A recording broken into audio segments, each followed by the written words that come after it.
Hello, my name is Chris Gaynor, and I will be presenting on cloud computing today. Some things that we're going to be talking about is what is cloud computing, of course, and then the advantages and disadvantages of cloud computing. We're also going to talk about some uses as well. So, cloud computing is basically a shared pool of configurable computing resources. Um, and it's very useful for a lot of companies and personal use as well. So basically, the cloud can be accessed from any device, anywhere, as long as you have an internet connection.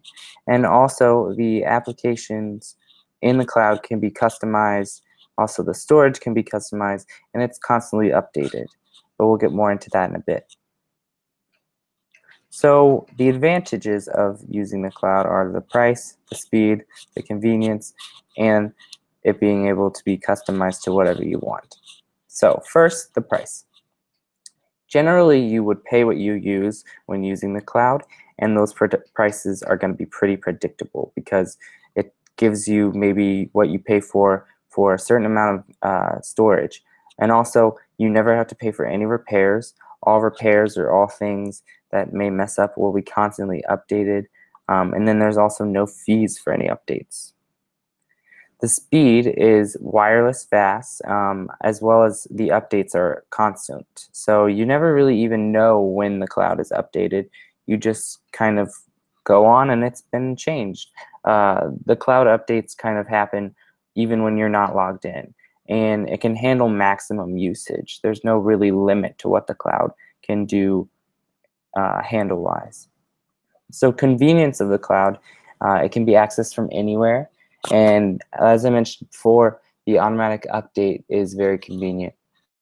As well as there not being any more lost files. So the lost files will not be a problem anymore because the cloud stores them and there's really nowhere for them to be lost. And then finally, with it being customizable, it can fit any of your company's needs. The storage of it is customizable. You can choose as little or as large of storage as you want, and then the applications as well is extremely customizable. So you can choose which things you would like for your company to use and which things you would like for your company not to use. So what are the disadvantages? There's internet and security. These are both some pretty large disadvantages of the cloud, but there's lots of things that help them, that are helping them to be solved. So the internet. Sometimes the internet can't be accessed on the road. So let's say you're on the road, you're a mobile company, you aren't having any internet connection, or you just don't have any, you're not in a great spot for internet, you can't access the cloud, therefore no work can be done. But today there's so much more and more internet being added everywhere, and especially wireless internet. So over cell phone companies and other communication companies, internet's being added more and more. Security, hackers. Sometimes security isn't too good with these clouds, but you've heard a lot of maybe horror stories of the cloud being hacked into, and many people don't trust the cloud because of it.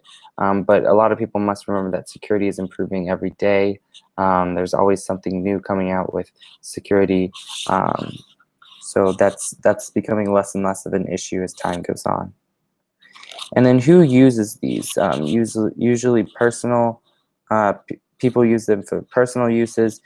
Companies and schools will use them as well. So companies, mobile companies, can save money by using this because they can access the cloud anywhere. So they don't have to really pay for flights or have people or relocate people. Lots of people can just work from home, which saves a lot of money for companies. If there's a fluid connection between the clouds and also companies' clouds.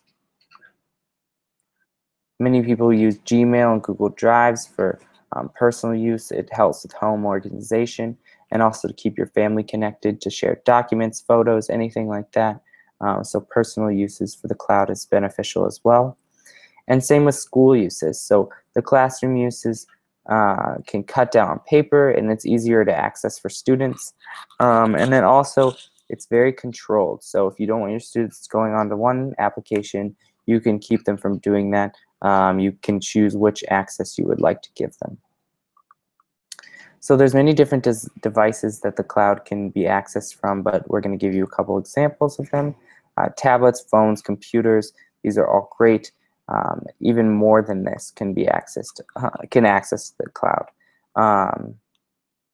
So an example of the cloud is Amazon Web Services. They kind of are the hub for Netflix, so that's what Netflix's cloud is using.